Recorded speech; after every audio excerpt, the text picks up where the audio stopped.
இந்த கிரகம் உண்மையிலே இந்த கிரகமோட சம்பவம் வந்து இந்தியாவே உழுக்குன ஒரு சம்பவம், என்னை உலுக்கி போட்ட அது நீங்க அதுவும் நீங்க டிஸ்ட்ரிக்ட்ல கலெக்டரா இருந்து உங்களை பார்க்க வந்தப்போ நடந்துச்சு. ஆக்சுவலி என்ன நடந்துச்சு அது வந்து சம்பவம் நியூஸா கேள்விப்பட்டோம். நீங்க அந்த டிஸ்ட்ரிக்ட்ல கலெக்டரா இருந்தீங்க, உங்களை பார்க்க வரும்போது நடந்துச்சு.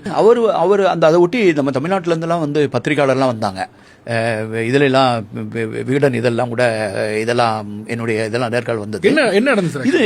அவர் வந்து அவர் அந்த கொலை செய்யப்பட்ட இடம் வந்து என்னுடைய மாவட்டத்தை சேர்ந்த கிடையாது, அது பக்கத்து மாவட்டம். ஆனால் அவர் குடியிருந்து இந்த தொழுநோய் மக்களுக்காக பணியாற்றுறது நான் இருந்த அதே நகரம், இந்த என்னுடைய மாவட்டத்தினுடைய மயூர்பஞ்ச் மாவட்டத்தினுடைய தலைமையிடமான பாரிப்பதாங்கிற ஊரில் தான் அவர் ஒரு ஆசிரமம் இது மாதிரி வச்சு லெப்ரசி ஆஸ்பத்திரி நடத்திட்டு இருக்காரு. அங்கே இருக்க மக்களுக்கு தொழுநோய்க்கு பண்ணிக்கிறார். அவர் ஆஸ்திரேலியாவிலேருந்து வந்திருக்காரு. அவர் அங்கேருந்து வந்ததே ஒரு பேனா நண்பர்கள், அப்பெல்லாம் பென் பால் சொல்லுவாங்க, இந்த ஃப்ரெண்ட்ஷிப் பண்ணுவாங்க. ஒரு திடீர்னு ஒருத்தர் லெட்டர் எழுதி போடுவார்.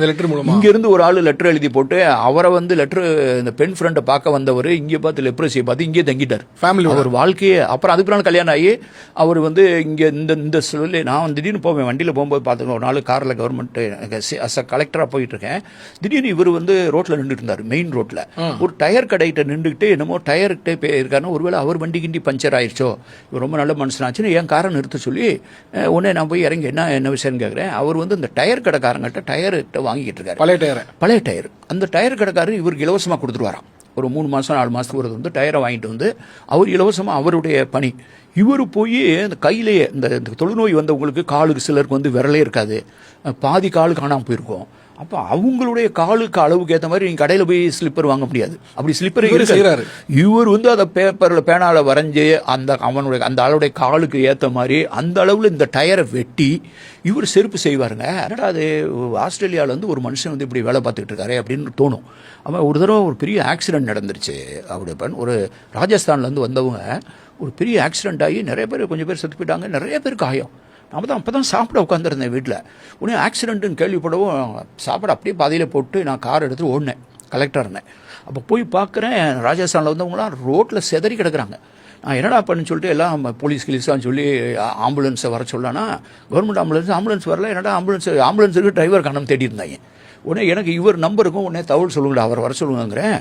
அவர் வரும்போதே அவர்கிட்ட ஒரு ஆம்புலன்ஸ் இருந்தது. அவர் போகிற வண்டி, இந்த எரிச்ச வண்டி இருக்குல்ல, அவரை கொலை பண்ண வண்டி, அந்த வண்டியும் எடுத்துகிட்டு வந்து இவங்களை காப்பாற்ற வந்து இந்த நர்ஸுகள் அவங்களுடைய செவிலியர்லாம் கூப்பிட்டு வந்து ஆஸ்பத்திரி கூப்பிட்டு வந்து நாங்களாம் அந்த காயமடைஞ்ச ஆளுகள்லாம் வெளியில் கொண்டு வந்து அங்கேருந்து நான் முதல்ல கிளப்பி விட்டதே இவருடைய வண்டியில் தான். அதுக்கு பின்னாலே கவர்மெண்ட் ஆம்புலன்ஸ் வந்தது, எல்லாத்துலேயும் அனுப்பிச்சி விட்டு இவங்களை ட்ரீட்மெண்ட்டுக்காக கட்டாக்கு அனுப்பிச்சேன். இவ்வளவு உதவிகரமாக இவ்வளோ தூரத்துக்கு மக்களுக்காக தொழுநோய்க்காக இருந்த ஒருத்தர் திடீர்னு சம்பவத்தில் எப்படி தான் எரிக்கப்பட்டது? அதுதானே நம்ம நாட்டை பற்றி நம்மளை பற்றி பலது யோசிக்கும் போது ரொம்ப டீப்பாக யோசிச்சு சில மாதிரி என்னை மாதிரி ஆளுங்கள்லாம் தொடர்ந்து இந்த மாதிரி விளிம்புநிலை மக்களுக்காக பேசணுங்கிறது, அதுக்காக கொள்கைகளை வகுக்கணும் அப்படின்னு சொல்லி தொடர் உரையாடல் பண்ணுறதே இதுதான், இந்த மாதிரியான நிகழ்ச்சிகள் தான். அவர் இறந்து போகிறதுக்கு முன்னால் நீங்கள் திடீர்னு இதை போய் நினைவுபடுத்தி நான் நினைக்கவே இல்லை. நான் வந்து அப்போ வந்து இந்தியா டுடேல என்னை இன்டர்வியூ பண்ணாங்க. அதுக்குனால எனக்கு நல்லா ஞாபகம் இருக்குது. எனக்கு வந்து வாழ்க்கையின் மீதான காமம் போயிருச்சுன்னு சொன்னேன். ஆமாம், இதில் ஐ லாஸ்ட் லஸ்ட் ஃபார் லைஃப் அப்படின்னு. இந்த லஸ்ட் ஃபார் லைஃப்ங்கிறது இர்விங் ஸ்டோன் எழுதின ஒரு புத்தகம். இந்த வின்சென்ட் வென்ஹாங் அப்படிங்கிற ஒரு ஓவியன், அந்த ஓவியனத்துடைய வரலாறை அடிப்படையாக கொண்டது. அந்த லஸ்ட் ஃபார் லைஃப் அதை நான் படிச்சிருந்தேன். அது வாழ்க்கைக்கான காமம். எனக்கு வந்து இயல்பான வாழ்க்கையிலேயே எனக்கு பிடிப்பில்லாமல் நாட்டம் இல்லாமல் திருப்பி இயல்பான வாழ்க்கைக்கு வர்றதுக்கே எனக்கு பல மாதம் ஆச்சு. ஏன்னா அவர் திடீர்னு எனக்கு ஃபோன் பண்ணி அவர் சொல்கிறாரு, சார் நான் உங்களை பார்க்க வரேன்னு. நான் கலெக்டராக இருக்கேன், எனக்கு ஒரு ஞாயிற்றுக்கிழமை. உடனே வாங்க அப்படின்னேன். இல்லை பிள்ளைங்க கூட வந்து 3 பிள்ளைங்களும் வர்றாங்க. ஒரு இந்த இறந்து போன 2 பிள்ளைங்க, இன்னொரு பொண்ணு 2 பேரும் எல்லாம் ஊட்டியில் படிச்சுட்டு இருந்தாங்க. அப்போ அந்த பொண்ணு இப்போ ஆஸ்திரேலியாவில் இருக்குது, எனக்கு குழந்தையெல்லாம் இருக்குது. அவங்களும் அவர் கிராம் ஸ்டூவர்ட்ஸோட ஒய்ஃபு வந்து அங்கே இதுக்கு போயிட்டாங்க, ஆஸ்திரேலியா போயிட்டாங்க. இவங்கெல்லாம் சேர்ந்து வர முடியாது. என்னுடைய பால்யக்கால நண்பர் ஒருத்தர் வந்திருக்கார் ஆஸ்திரேலியாவிலேருந்து என்னை பார்க்க, ஸ்கூலில் படித்தவர், அவரையும் கூட்டு வரேனார். அந்த பிள்ளைங்க கூட படிக்கிற பிள்ளைங்க கிளாஸ்மேட்டையும் கூட்டு வரேனார். அப்போ 3 பிள்ளைங்க, அந்த 3 பிள்ளைங்களுடைய கிளாஸ்மேட் 2 பேர், இவர் கூட படித்த ஒரு ஆள், இவ்வளோ வந்து இறங்குறாங்க எங்கள் வீட்டில் சாயந்தரம் வந்து. பேசிக்கிட்டே இருக்கோம், மொழியில் பற்றி பேசுகிறோம். அதான் முதல் தடவை எங்கள் வீட்டுக்கு வந்து ஆஃபீஸில் வந்து பார்ப்பாரு, வீட்டுக்கு வந்திருக்காரு. என்னடா வந்து பேசிக்கிட்டு இருக்காருன்னு போய் எங்கள் வீட்டில் போய் காலிஃப்ளவர் வெளியில் தோட்டத்தில் போய் நாங்கள் வீட்டுக்கு பின்னால் தோட்டம் இருக்கோம், காலிஃப்ளவர் நாங்கள் பறிச்சுட்டு வரோம். எங்கள் வீட்டில் பக்கோடா செஞ்சாங்க, காலிஃப்ளவர் பக்கோடா. அந்த பிள்ளைங்க போட போட சாப்பிட்டுட்டு இருக்கேன். இன்னும் வேணுங்கிற மாதிரி முகத்தை பார்க்கவும் என் ஒய்ஃபு புரிஞ்சுட்டு திருப்பி டார்ச் லைட் எடுத்துகிட்டு போவோம். நைட்டு அந்த டார்ச் லைட்லாம் போனால் அந்த தோட்டத்தெல்லாம் போனால் ஏதாவது பாம்பு கும்பு இருக்குன்ட்டு நானும் ஓடி போய் கூட போய் பறித்தேன். பிள்ளைங்க ரொம்ப ஆசையாக சாப்பிடுதுன்ட்டு திருப்பி 2வது தடவை நானும் காலிஃப்ளவர் பறிச்சுட்டு வந்து நாங்கள் பஜ்ஜி பக்கோடா போட்டு கொடுத்தோம். அப்போ தான் பேசியிருந்தேன். அப்புறம் அவர் இறந்ததுக்கு பின்னால் தான் அவர் ஒய்ஃபு சொல்கிறாங்க, அவங்க மனைவி என்கிட்ட சொல்கிறாங்க, நாங்கள் அன்றைக்கி ஏன் வந்திருந்தோம் சார், அன்றைக்கி அவர் பிறந்த நாள், கிரகமுடைய பிறந்த நாள். அவர் வந்து யாராவது மனசுக்கு பிடிச்சவங்க, நல்லது செய்கிறவங்க, அவங்க யார்கிட்டையாவது அப்படி போய் கொஞ்சம் நேரம் டைம் ஸ்பெண்ட் பண்ணுன்னு சொன்னார். என்ன இப்படி சொல்லாமல் விட்டீங்களே என்கிட்ட, அப்படி ஒரு பிறந்தநாள் வாழ்த்தாவது சொல்லியிருப்பேன், ஏதாவது ஒரு புத்தகமாக ஏதாவது நான் ஒரு பரிசாவது கொடுத்துருப்பேன்ல, அவ்வளோ பண்ணுறது, அதனால தான் அவர் சொல்லலைன்ட்டு. ஆனால் உங்களோட தான் டைம் ஸ்பெண்ட் பண்ணுவேன்னு வந்தாருங்கிறார். அப்படி வந்து எங்கிட்ட ஒரு 3-3.5 மணி நேரம் எங்கள் வீட்டில் பேசிகிட்டு இருந்தவர் மறுநாள் ஒரு நாள் தான் போயிருக்கு. அதுக்கடுத்து நான் காலையில் என்னைய 3 மணிக்கு டெலிஃபோன் வருது, அதிகாலை 3 மணிக்கு. அவங்க ஒய்ஃபு கலக்கத்தோடு பேசுகிறாங்க, என்னமோ ஒரு தகவல் கேள்விப்பட்டேன். அவங்களும் சொல்கிறாங்க அதை உறுதிப்படுத்திக்கணும். அப்படிங்கும்போது என்னை பார்த்துட்டு போய் ஒரு 36 மணி நேரம் கூட இருக்குது, ஒரு 20-30 மணி நேரம் ஆயிருக்கும். அப்புறம் தான் நான் வந்து எஸ்பியை எழுப்பி அது வேறு மாவட்டம், பக்கத்து மாவட்டம், அந்த இடத்துக்கு போகிறதுக்கு 5 மணி நேரம் நான் ட்ராவல் பண்ணும். நான் காலையில் 4:30 மணிக்கு கிளம்பி அங்கே ரீச் ஆகி அந்த மாவட்ட கலெக்டரை வர வச்சு அந்த டெட் பாடிலாம் நாங்கள் தான் கலெக்ட் பண்ணி போஸ்ட்மார்ட்டத்துக்கு அனுப்புனேன். நானும் மனைவியும் அவங்க வீட்டுக்கு போய் ரொம்ப குற்ற உணர்வாக இருந்தது. என்னடா நம்ம நாட்டுக்கு வந்து இப்படி ஒருத்தரை வந்து இப்படி செஞ்சிட்டானுங்களே அப்படின்னு. அதுவும் உத்தரப்பிரதேசிலேருந்து வந்தவன், ஒரு ஹிந்தி சொல்லி கொடுக்குறவன், இந்த மக்களை இப்படி திசை திருப்பி கொண்டுட்டானுங்களான்னு எனக்கு ரொம்ப குறுகி போயிருந்தேன். சார், வேனில் போயிட்டு இருக்கும்போது 2 குழந்தைங்க ஸ்டெயின், 3 பேரையும் வேனில் வச்சு குளிச்சுட்டாங்க. இல்லை, அங்கே போய் அந்த கிராமத்தில் தங்கியிருக்காங்க, மனோகர்பூர்னு ஒரு கிராமம், அந்த கிராமத்தில் தங்கியிருக்காங்க. அவங்க போன இடத்துல வந்து அவங்க கூட்டு பிரார்த்தனை எல்லாம் பண்ணுவார்ல, அவர் ஒரு கிறிஸ்தவ பாதிரியார். இந்த லெப்ரஸிக்கும் அவர் தான் தொண்டு பண்ணார். அங்கெல்லாம் யாரும் தலை வச்சு கூட படுத்துக்க முடியாது, அவங்க அந்த இடத்துக்குலாம் எப்படி தான் போனாங்கன்ட்டு. அப்போ வந்து நைட்டு திட்டம் போட்டு அவங்க தூங்குறதுக்கு வேற இடம் இல்லை, அவங்க அந்த வண்டியிலே தூங்கியிருக்காங்க. தூங்கிட்டு இருக்கும்போது நைட்டு 1 மணிக்கோ நம்ம 1 மணி 1:30 மணி 2 மணிக்கு அது அப்படியே போய் எல்லாத்தையும் அந்த கதவெல்லாம் அடைச்சிட்டு உள்ளே நெருப்ப போட்டானுங்க.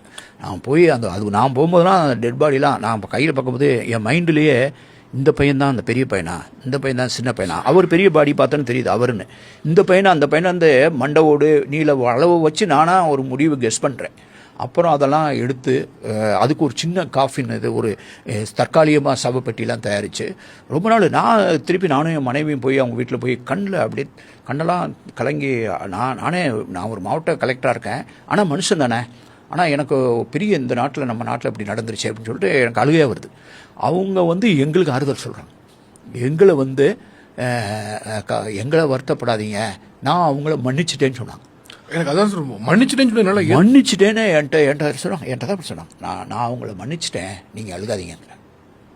அப்போ எனக்கெல்லாம் அந்த நிகழ்ச்சி என் மனசில் ஒரு ஆறாத வடுவை ஏற்படுத்துச்சு.